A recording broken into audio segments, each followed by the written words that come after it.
Welcome back to Ryan Rambles. I'm Ryan, and I've chosen to ramble about Moon Knight for a run of episodes here. I read a whole bunch of comics. Now I'm watching the TV show for the very first time, and we're on to episode 4, titled The Tomb, which, if I had a look at IMDb, says Mark and Steven must find balance as supernatural threats ahead look to stop them. Says everything and nothing, but I can fix that, especially regarding the tomb. So this is kind of the thing I guess I had an issue with a little bit last episode, which I said wasn't necessarily my favorite. And I don't want to get hung up on this thing. Yes, me, the guy doing the extended 20-minute podcast episodes about every episode of the Moon Knight TV show, doesn't want to get hung up on something. But the way this particular episode ends, I think, makes it matter even more. And they do appear to be revolving subsequent story beats around this. So can I just say, at the very least, still a little fuzzy on the tomb stuff? Maybe. I know that Ammit's tomb is bad. I know that Harrow is after it. Mark, Steven, and Layla are looking to stop Harrow, so they're after it. I guess that just means that Harrow is largely invested in keeping the others from finding it. To be honest, I'm even having a hard time maybe putting my finger on what exactly I have an issue with, I guess. It's like, academically, I know what the deal is, like I just said, but I still find myself sometimes wondering, like, okay, why did they go here? Like, I'll pause it and be like, okay, I'm completely ready to believe that I am also to blame, but it just feels like there's some puzzle pieces missing, and not in the good, like they've created a mystery and now I'm interested just in, again, and they'll be somewhere and I'll be like, okay, why, what led up to this necessarily? Like, maybe I could have used one more scene with Harrow digging, like, how is the dig progressing? Is he close? Maybe he sends some goons or talks about sending some goons to thwart Mark and Layla. I don't know. I will say I'm not alone, though. Because oftentimes I'll pause it and then ask my family first, and they'll be like, yeah, and then we'll all figure it out together. So I don't know. I'm going to shelve that for now because the end of the episode may change some things, but also I think this episode is not necessarily concerned with that. That seems more background while we deal with the love triangle, which I actually haven't talked a lot about so far because I haven't been super invested in it, to be honest. It's, when I say love triangle, I am literally talking about Mark and Steven and Layla.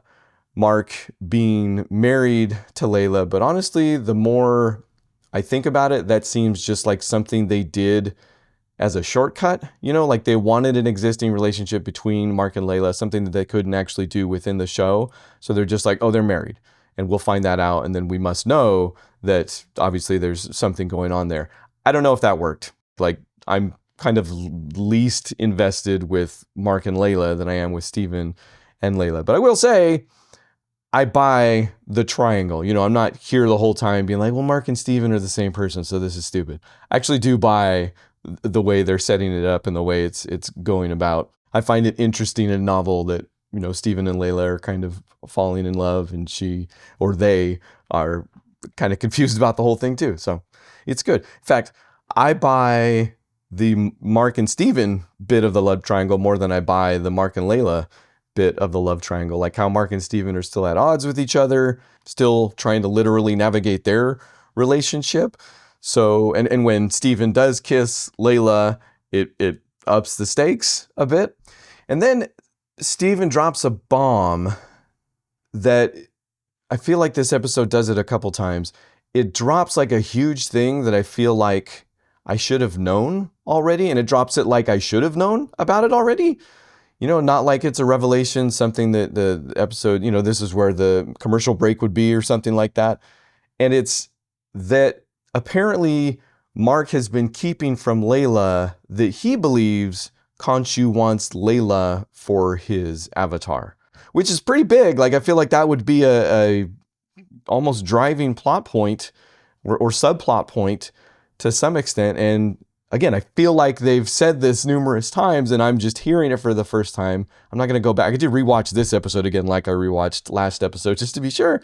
But I don't think they've ever dropped that for the entirety of this show so far. And here they just drop it like it's been a thing.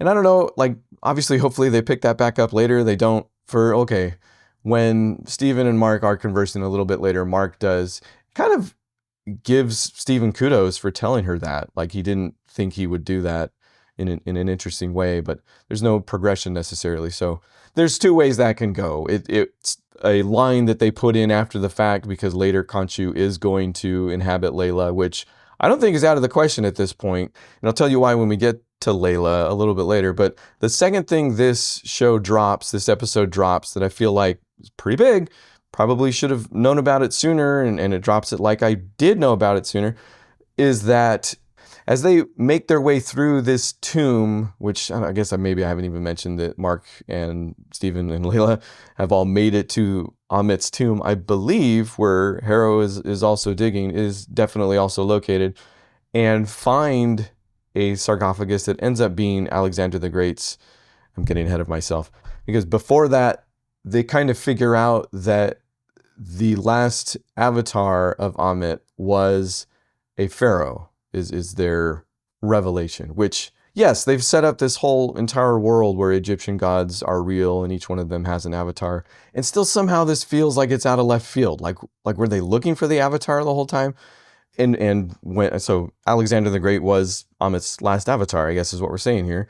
And then Steven pulls out this, I'm gonna have to look it up, a Shabti, that, yes, I also should have realized, because we had that scene in the previous episode where Khonshu is imprisoned in a little stone statue, and I probably should have taken that to mean that was how Amit was also imprisoned. And this is what Steven pulls from the mouth of the Pharaoh avatar. And again, it all makes sense, especially when I sit down and try to make a podcast episode out of it. I'm just saying, in the act of watching the episode, I feel like I'm still missing something. And I'm not saying I need like a big old long exposition dump or anything like that. Obviously, that's not the right way to go, or a poorly contextualized one, at least. But you've got a perfect, clueless, relatable everyman in Steven, and one that I feel like you have been using throughout this series to kind of do this, but maybe a few more of them where he realizes what's going on, so we realize what's going on. I'd be right there with him. Or, to finally talk about Layla, use her character, which is, yes, kind of a very good foil to Steven, in that she's very capable, knowledgeable, scrappy, she's good in a fight. All of that is why I wouldn't be surprised if they do, like if Khonshu does choose her as his avatar for some bit, which would be also new for the mythology. I'm catching up on a lot of this, like I mentioned, and I feel like the 2021 run that I'm reading does do a lot of work in that direction, like what has that mythology been, where Khonshu chooses avatars and stuff like that, what happens to them after. And this show does appear to be following in some of those footsteps, in that Khonshu can hop around. He was in Harrow at one point, he then Mark, Steven, but also all throughout this episode. Like, there's no actual Moon Knight in this episode because he is gone, Khonshu is gone. So Steven and Mark are just on their own. But it would also make sense within the confines of this series, because I think they're doing Layla justice, like as a character. And in this episode, she gets a good amount of screen time without Steven, like on her own. They even give her some FaceTime with Harrow, who gets to do kind of his mind trick stuff. In fact, this is when he drops the bomb. Oh, so earlier on in the episode, we find out that Layla's father was also an archaeologist who was killed. Which is interesting, because that's exactly Marlene's story. Marlene, Moon Knight's love interest from like the very beginning, is wrapped up in his origin story, in that when Mark was a mercenary, he actually, at one point I think he killed her father straight up. Here, it seems more along the lines that he was just there and at worst didn't prevent it. But in the comics, like, straight up killed Marlene's dad, and then after he was saved by Khonshu, obviously went about mending his ways and developing a relationship with Marlene. So that's kind of interesting if that's what they're going to do with Layla. But, and I can't remember if I said this outright last episode, but I did find out Layla is in the comics. She just appears after the show aired, which is a thing that Marvel did more and more often with the advent and obvious success of the MCU, going for that synergy. And I'm kind of still working through that. Like, I know I made a big stink in the probably first episode about how I don't care, if the show doesn't follow the book exactly. I don't care, generally speaking, about any of that. If it's a good show, if it's a TV show that stands on its 2 feet within its own medium, I'm happy. I'm not going to make any beef about it not following the book. But I do find myself a little less interested in, what Layla is in the comics after already being in the show. But I guess, okay, I will extend the same courtesy. If the comic book storytelling around Layla is good, then it's good in its own right. If it feels like it's shoehorned in just because she's also in the TV show, then I'll call that out too. By the way, I'm not there yet. I haven't got there yet in the reading. In the TV show, I feel like I've been complaining more than telling you what I like. So as they're kind of roaming around the tube, although, okay, one more. I will say it does seem like tomb raiding on a budget. Like, it's very much seems like a set, sounds like a set. The way the audio's bouncing off the walls, it just seems like tomb raiding on a budget. But they find some monsters that are mummifying some people, I think, because they hear gunshots, and then a monster brings in a body that he proceeds to mummify kind of grossly, which I like. Actually, I like when they touch on Moon Knight's horror roots, it seems like. And I have more mysteries to mull about, which is still where I think the series is at its best. So that's all great.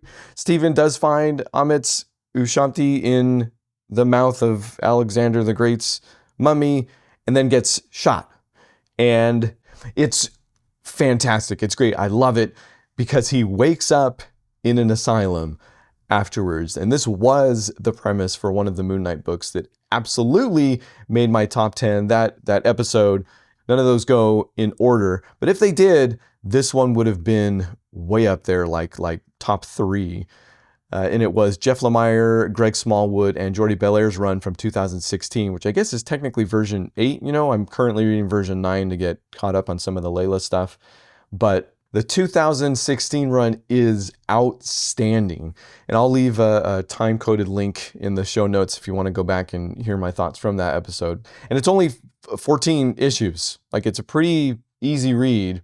After that, Marvel starts their legacy numbering and the team changes, and it's far less compelling, let's say. So the first 14 issues of that run, and it is a complete story too, so there's no cliffhangers or whatever by the end, is fantastic.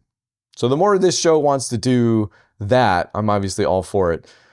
But that's where this particular episode ends, essentially. So we have Stephen making his way through the asylum. He finds a sarcophagus that's kind of vibrating. He opens it and Mark is inside. So now we have Stephen and Mark on screen at the same time, and they pass a room with a third sarcophagus in there that is also kind of bursting at the seams, but they just pass by it. It's just a little hint.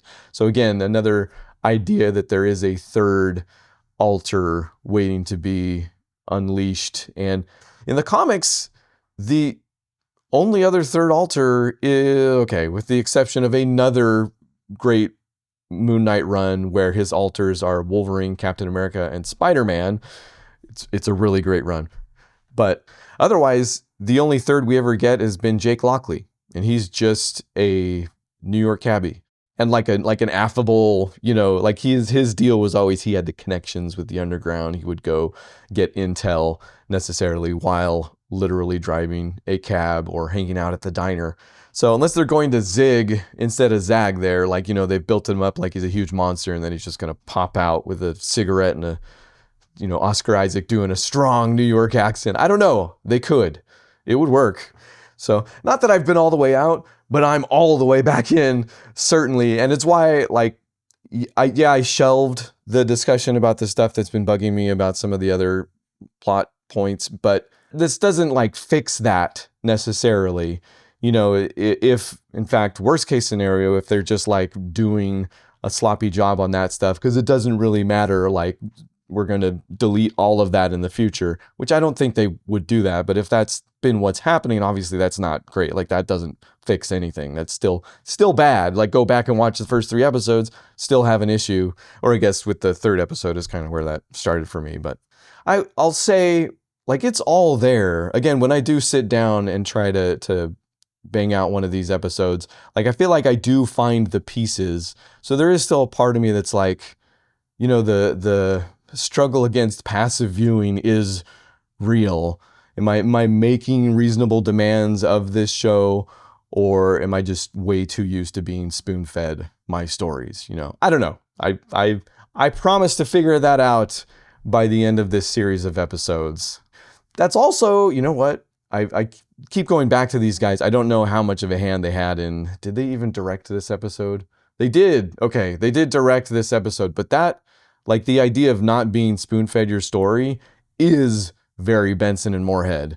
Like, my checkered past with some of their stuff notwithstanding, they make you do the work. Like, they make stuff that afterwards you think about and try to put the pieces together in a very satisfying way. So maybe we're seeing some of that. I don't know. I have a feeling I'll have a better idea by the end of these next 2 episodes. 2 episodes left. So thanks for hanging out in any way, shape, or form this time. Come back next time. I haven't been doing these on a really regular schedule. It's kind of just because the family's watching them with me. So whenever we can knock out an episode, and then I can sit down and put a podcast show together. But if you are interested in the comic book stuff, I do more of that on the channel. You're going to find videos where Evelyn and I open up a new pack of Marvel cards from 1994.